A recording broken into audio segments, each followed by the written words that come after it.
Hello. Today I will bring you a replay cast of a match. This is Division 1, Season 27, Heroes Lounge match between Team Super Kuláks and Madness. I was just snooping around and I thought I would like to watch this replay for myself, and then I thought if I spend the time, why don't I just cast it?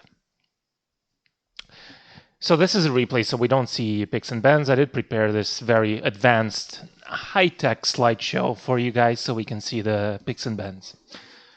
Now, I don't really plan to do a lot of these, but, maybe if people watch this and they like this, maybe I'll do more. But I really wanted to watch this replay because I thought the draft was interesting. So let's see. We have Team Madness on first pick here. So they ban Lucio. Then the enemy team bans Garrosh, they ban Diablo, and Haka. So it's Dragonshire. Diablo, I guess he's good here. There's some choke points. Lucio is just annoying. He can roam around between lanes, stop rotations.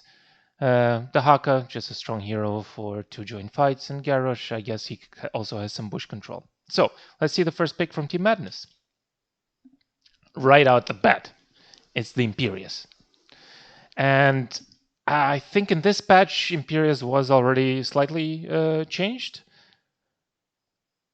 Yes, he must have, because in Heroes Lounge he was banned. There was a bug where he was getting his level 20 talent base. So level 1, no talent selected, he was getting level 20. Right, so his Q is very strong in this patch, and it's mostly used for that. Anyway, let's see what's the other two hero picks from Team Super Kuláks.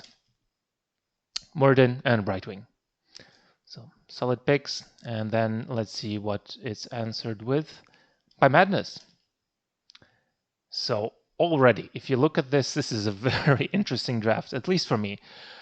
I don't see a lot of drafts like this, and I know Razak, I think it's Razak, has some spicy drafts for this map. Played against him, so on this map specifically once in a scrim, and I thought it was very unconventional, at least for me. So you see there's a lot of, these three heroes are very sturdy, not easily killed. Anyway, we have the next ban, which I think this is the wrong way. I'm sorry. Should have been the other side first, I believe. But anyway, it's Blaze and Chromie banned afterwards. And the two picks from Team Super Kuláks will be Sylvanas and Hogger. So they decide to try to get some split push.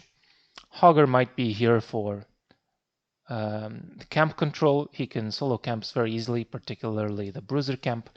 But we'll see how they play this.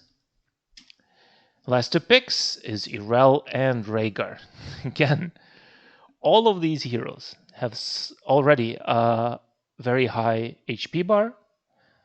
They're all very sturdy. Some of them have armor, self-sustain. I think actually every single hero on this team has self-sustain. Of course, we're not looking at Rhaegar as a self-sustain hero, but he's a healer. But yeah, all the other four heroes, even without Rhaegar, are very independent, so to speak. And on this map, where you have three spots sort of to independently control, I think that's kind of what Razak likes to do. And last pick is the Lost Vikings. So I do think it's a spicy draft, and I hope to be entertained. I hope you will be too. Okay, let's get into the game. And off we go. So we have Workman on the Lost Vikings, Brightwing played by Nemai, Rikos and Hogger, Ekio and Muradin, Triceracop on Sylvanas, Razag on Tyrael, TV Coffee on Cassia, Panda J Imperius, and Alumnescio on Rel, and Gunu on Rhaegar. So 5, 4, 3, 2, the usual spear. Anyway, let's see what teams do level 1. They decide to split on this side. And they just go for waves.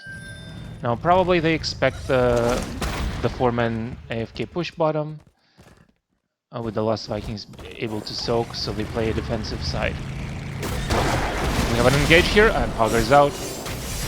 Real good. Teams are just wave clearing. Nothing out of the ordinary. No big fights should happen early game, I think.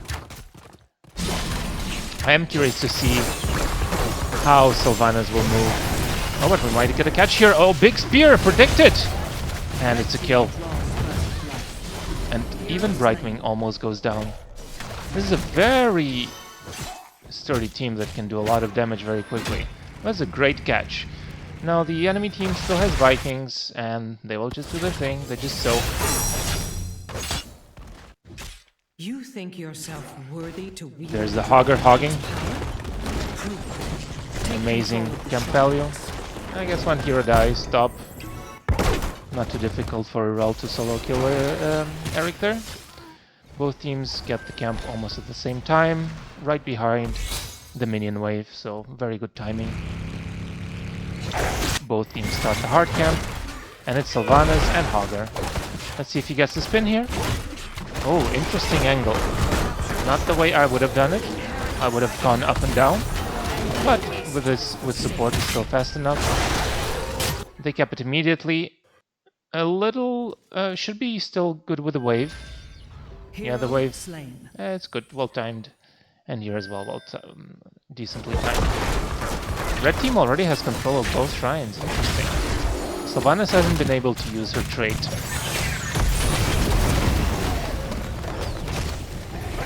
Hogger might be in trouble if his spear lands. It doesn't. So blue team is able to retake control of the shrines, and this... I don't expect either of the teams to get the Dragon Knight early, unless they get 2 kills. These teams should be able to control one of the shrines at a time. Oh, we have a fight going on. Big stun, big wall stun. How much is the follow-up? But it doesn't look that Team Super Kuláks gets anything out of this. Very sturdy team, very difficult to kill. And we're trying to get a cap, and we might get it. Oh my god. You sneaky, sneaky Vikings. Now, I'm not sure how much value this will get. It's very early, 2 minutes, 3 minutes. Maybe we'll get the wall. But the most important is this. We have a big spear. Cancelled by Polymorph, still gets the kill. In the meantime, tower starts taking damage. And Cassia will stack here. So a wall is good. I don't think they'll get the fort, but we'll see how this plays out. Important to get the kick out so Cassia could keep getting the damage. And at the same time, Team Super Kuláks puts pressure on the wall here, but isn't able to do it. Tyrael, just through sheer willpower, forces him to back, even though he doesn't do damage yet. I guess level 7 helps a lot. The blue team is behind on XP, but we're able to finally get this full wall, and they don't get much damage in the forts. Top structures, Irel is able to bully the Lost Vikings and get damage there. Hard to tell which team is ahead in terms of structures, but it looks like there will be a fight. TP is coming in, maybe a bit too early. Good zoning, they get the camp, and now with the spell power, the red team should back out. Sorry, the spell armor.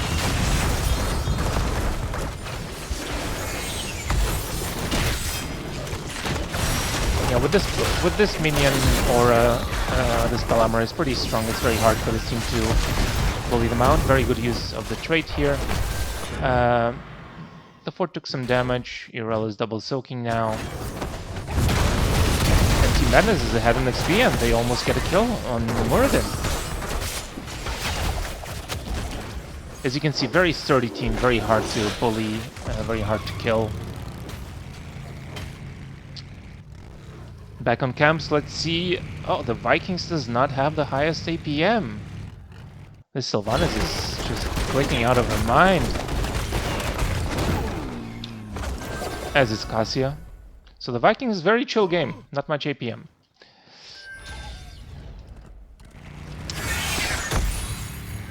Is there a moment in time to take a look at some talents? I do like to see it here instead.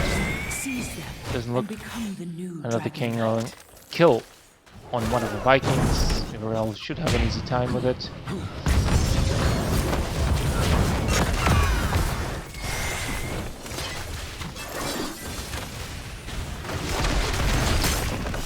And with the levels 10, let's see if the red team is able to take advantage of this short window of time where they have ultimates and the enemy team doesn't. It looks like they will be. Oh yes. Very good kill. Do they get more? They might. Did more than use jump. He might be safe unless a spear comes through. Oh, but it's not needed. It's a very big advantage with the level 10s by Team Madness. They have the Siege Giants pushing that will be very hard to defend for Hogger. And unless someone else comes to defend, they will just get the fort.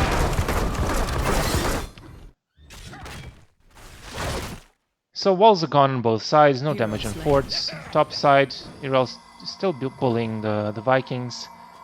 Did a lot of damage on the fort there by herself. Now, because they cannot hold top point, they're trying to hold bottom right now, so they're forcing a fight. Missed wall stun, it's a little bit unfortunate. And a big follow-up, but there is not much CC. It seems like they'll safely get out. Unfortunate that Hogger was not able to combo on Tyrael there. He should probably die. Tyrael is thinking that he has his ultimate and his Imperious is as well, so they're looking to get something done here. Spear connects. What's the follow-up? There's a pull. He still has a jump. There's the... Oh! The Perma CC and the Wrath of Anguirus. She should be able to get out. Oh, but cancelled heal by Brightwing. She might still go down. Oh, this is a very deep dive. They get a kill on Brightwing instead. So pretty dominant position by Team Madness. They should be able to get this fort right now with the Death Timer on Brightwing. Unless they decide to play for the Dragon Knight.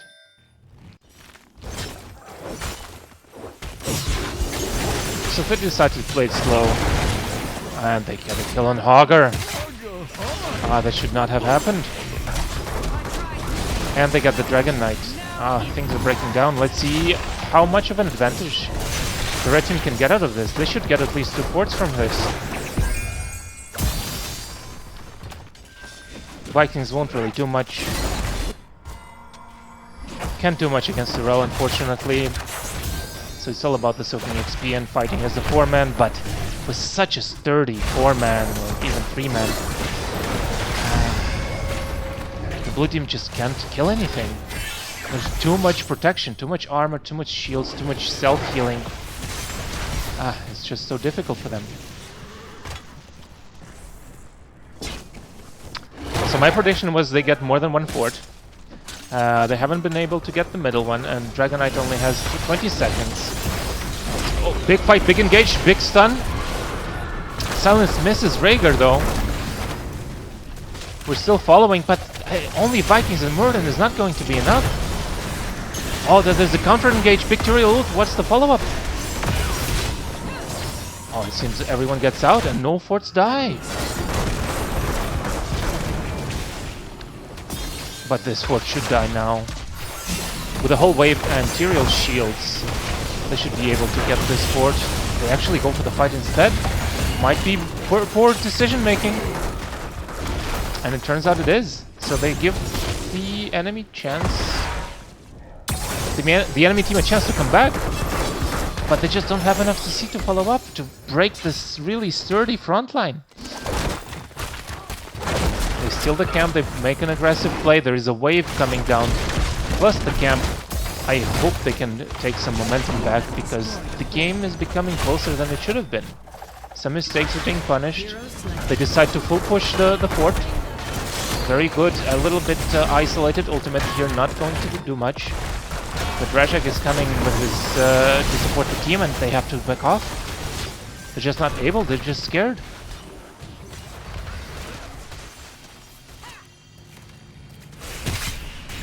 Fort does take a lot of damage, almost completely returns the trade, but Team Madness is about to hit 16, and I didn't even pay attention when the Fort died top. So from now on, they will get passive experience, and they just keep pushing ahead. Oh, Big Spear, what's the follow-up? Oh my god, is completely perma-stunned. He's still alive though, and he gets out, but there's a Rathan and Garius on Morden, who's already so low, with such low HP. They keep going. Imperious Spear cooldown reduction is just so strong for these medium duration fights. They just can keep going and going. And they will definitely get the fort here. Oh, might get another kill here. If there's a spear, she's just dead. Not even needed. They should be able to get the fort here. And the camp and start pushing the wall bottom. Oh. Razak was having fun with his talents over there. Sword of Justice. Irel Solid takes this. Now with 20 seconds on Sylvanas, I'm not sure if they will push with the camp there, because they will be in position to defend. Right now it's just an annoyance for them. They have to choose their poison, so to speak. They need to choose to defend something. So they're looking to control the Dragon Knight. Asking for Irel to cap. They can just bully the Vikings. Irel should be able to get this. She probably has a... Yeah, she can bully this Viking for sure. But in the meantime, Team Super Kuláks, who takes bottom, and they have level 16. So everything back to the status quo is returned outside of the huge structure lead. Now, how can we see the passive XP there? Can we see it? Passive experience. So already a full 1000 HP up for... There's an engagement. Looking for Irel, but she's so tanky with that 50 armor. They don't really have any percentage damage. There's a big fight, big ultimate. Oh, every stun connects. This is such a prolonged fight. So much self-sustained, but with Tyrell coming in, this should be for the Team Red. Oh. They're still staying alive, and the Dragon Knight is taken in the meantime.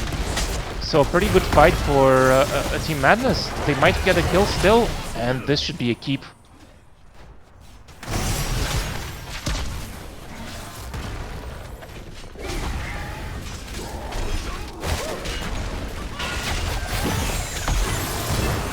Oh, they get a kill in one of the Vikings.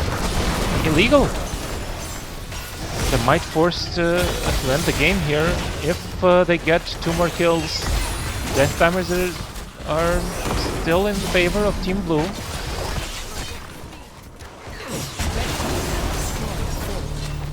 It looks like they do play for core. They're almost 20, and they think they can end it. With Dragon Knight still so healthy and 30 seconds on it, they're sure they can end this. So Morden is still not there. And it looks like they will end the game here.